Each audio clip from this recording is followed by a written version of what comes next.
حضرت عمر رضی اللہ تعالیٰ عنہ روایت کرتے ہیں کہ زید بن سعانہ نامی ایک یہودی تھا جس کو حضور نے قرض دینا تھا۔ آقا کریم علیہ الصلوۃ والسلام دو جہاں کے مالک ہیں، لیکن حضور کا فقر اختیاری تھا۔ آقا کریم علیہ السلام کے گھر میں بسا اوقات کتنے کتنے دن چولہا نہیں جلا کرتا تھا۔ حضور ادھار لے کر کے لوگوں کی مصیبتوں کو بھی دور کرتے، اور گھر کا چولہا بھی بعض اوقات ادھار لے کے گرم کرنا پڑتا۔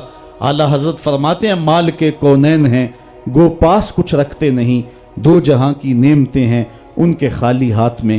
تو کہتے ہیں کہ ایک دن حضور علیہ السلام کی خدمت میں ایک شخص حاضر ہوا جس کا نام زید بن سعانہ ہے اور یہودی ہے، اور اس نے حضور علیہ السلام سے قرض کا تقاضا کیا، لیکن تقاضا اتنے سخت انداز سے کیا کہ اس نے حضور علیہ السلام کی قمیص کو پکڑ کے کھینچا بھی۔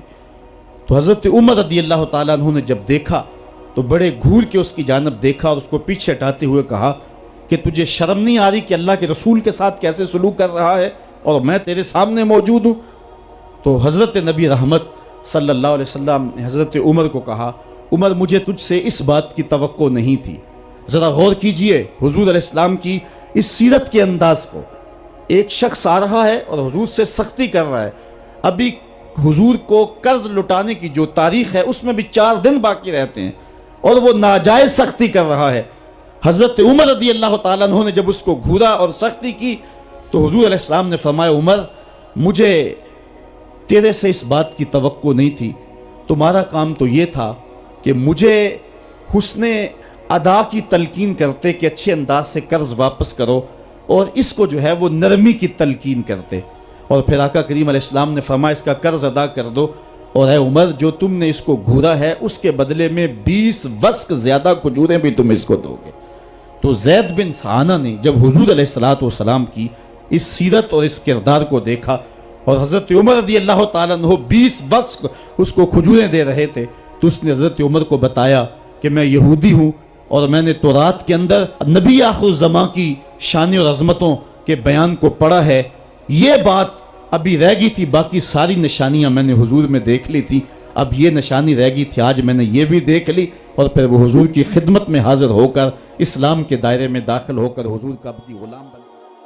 حضرت معاذ بن جبل رضی اللہ تعالیٰ عنہ فرماتے ہیں کہ ایک دن حضور گلی سے گزر رہے تھے اور میں ایک جانور کی کھال اتار رہا تھا، اور مجھے کھال اتارنے کا طریقہ نہیں تھا، مجبوراً مجھے کھال اتارنا پڑی۔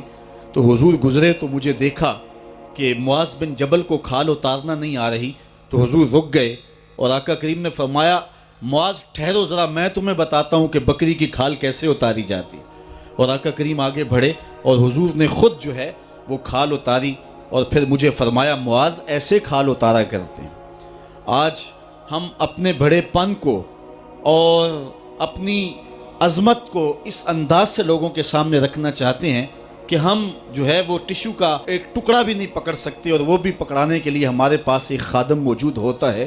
لیکن آقا کریم علیہ السلام کی زندگی اور حضور علیہ السلام کی سیرت کی سادگی کا حسن اور جمال یہ ہے کہ حضور اپنے کپڑوں کو خود مرمت کر لیتے ہیں اور اپنے دیگر کام خود کرتے ہیں اور بطیب خاطر کرتے ہیں، اور اس میں کوئی چیز اپنے لیے شرمندگی کی محسوس نہیں کرتے ہیں۔ حضرت حسن رضی اللہ تعالی عنہ حضور علیہ السلام کے نواسے بھی ہیں، اور آقا کریم علیہ السلام کی صحابیت کا شرف بھی پایا ہے۔ کہتے ہیں کہ کانا یجلس علی الارض، حضور علیہ السلام کی سیرت یہ ہے کہ حضور زمین پہ بیٹھ جاتے تھے۔ زمین پر بیٹھنے میں حضور شرمندگی محسوس نہیں کیا کرتے تھے، اس کو اپنے سٹیٹس کے خلاف نہیں سمجھا کرتے تھے۔ زمین کے اوپر حضور بیٹھ جایا کرتے تھے، اور فرماتے ہیں وَيَطْعَمُ، اور زمین کے اوپر بیٹھ کر کے حضور علیہ السلام کھانا تناول فرمایا کرتے تھے۔ حضور کی عادت یہ تھی کہ آقا کریم جب بھی کھانا کھاتے تو حضور جھک کر کے کھانا کھاتے۔ فرماتے ہیں کہ میرے پاس ایک فرشتہ آیا جو کعبۃ اللہ کے صحن میں کھڑا تھا، اور اس کی کمر کعبۃ اللہ کی چھت کے برابر تھی، اتنا اس کا قد تھا، اور اس نے مجھے کہا کہ آپ اگر چاہیں تو آپ کو نبی اور بادشاہ بنا دیتے ہیں، اور آپ اگر چاہیں تو آپ کو عبد اور نبی بناتے ہیں۔ تو فرماتے ہیں کہ میں نے جبریل کو دیکھا، اور جبریل مجھے اشارے سے تواضع کا حکم دے رہے ہیں، تو میں نے عرض کی کہ میں نبی اور عبد بننا چاہتا ہوں۔ تو جب یہ بات حضور نے کہی تو فرمایا عائشہ اگر میں نبی اور بادشاہ بنتا تو یہ جتنے بھی پہاڑ ہیں یہ سونا بن کے میرے ساتھ چلتے، لیکن میں نے اس بات کو اختیار نہیں کیا۔ اور اس کے بعد حضور علیہ السلام جب بھی کبھی کھانا کھاتے تو حضور جھک کر کے کھاتے، جس طرح مالک کی دہلیز سے خیرات ملتی ہے اور کوئی خادم اس کو جو ہے وہ شکرانے کے طور پہ جو ہے وہ انتہائی عجز کے ساتھ کھاتا ہے، ساری زندگی حضور نے کھاتے اور پیتے ہوئے تکیہ نہیں لگایا، ہاتھ میں پلیٹ پکڑ کے اکڑ کے یا ٹہل کر کے یا جو ہے وہ بالکل سیدھے ہو کے نہیں، تھوڑا سا جھک کر کے بغیر تکیے کے حضور علیہ السلام کھانا کھانا پسند فرمایا کرتے تھے، اور فرماتے میں اس طرح کھاتا ہوں جس طرح بندے کھاتے ہیں، اور میں اس طرح بیٹھتا ہوں جس طرح اس کے عبد اور اس کے بندے بیٹھتے ہیں۔ یہ حضور علیہ السلام کا طریقہ ہے۔ ایک دن آقا کریم علیہ السلام ایک چٹان کے اوپر بیٹھے تھے اور حضور علیہ السلام قدید کھا رہے تھے۔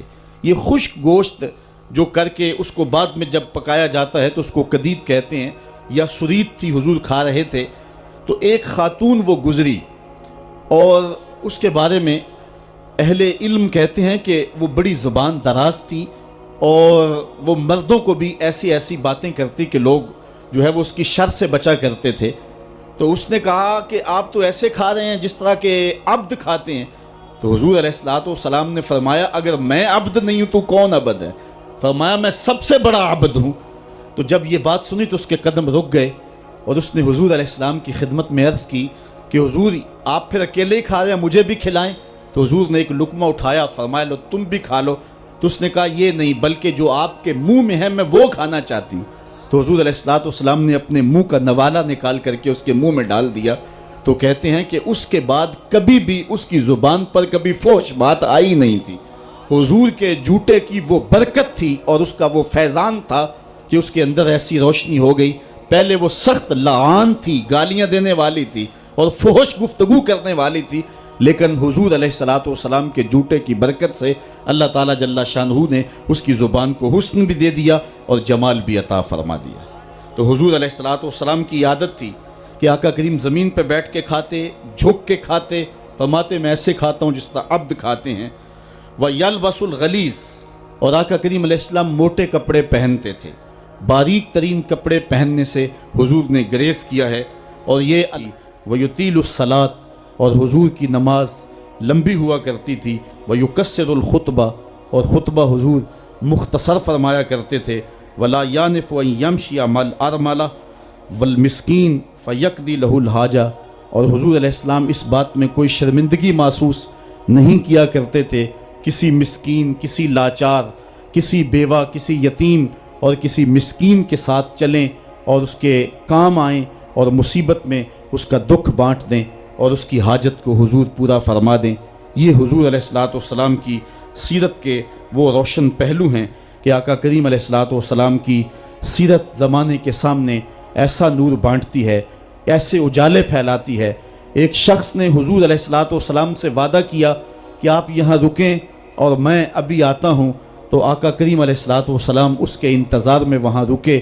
3 دن گزر گئے اور وہ نہ آیا، چونکہ حضور وعدہ کر چکے تھے کہ میں تیرے آنے تک یہاں رہوں گا۔ تیسرے دن اس کو جا کے یاد آیا تو وہ واپس پلٹا، تو آقا کریم نے جواب میں صرف اتنی بات کہی، آپ نے فرمایا یا فتیٰ قد شککت علیہ، اے نوجوان تو نے تو مجھ کو مشقت میں ڈالا۔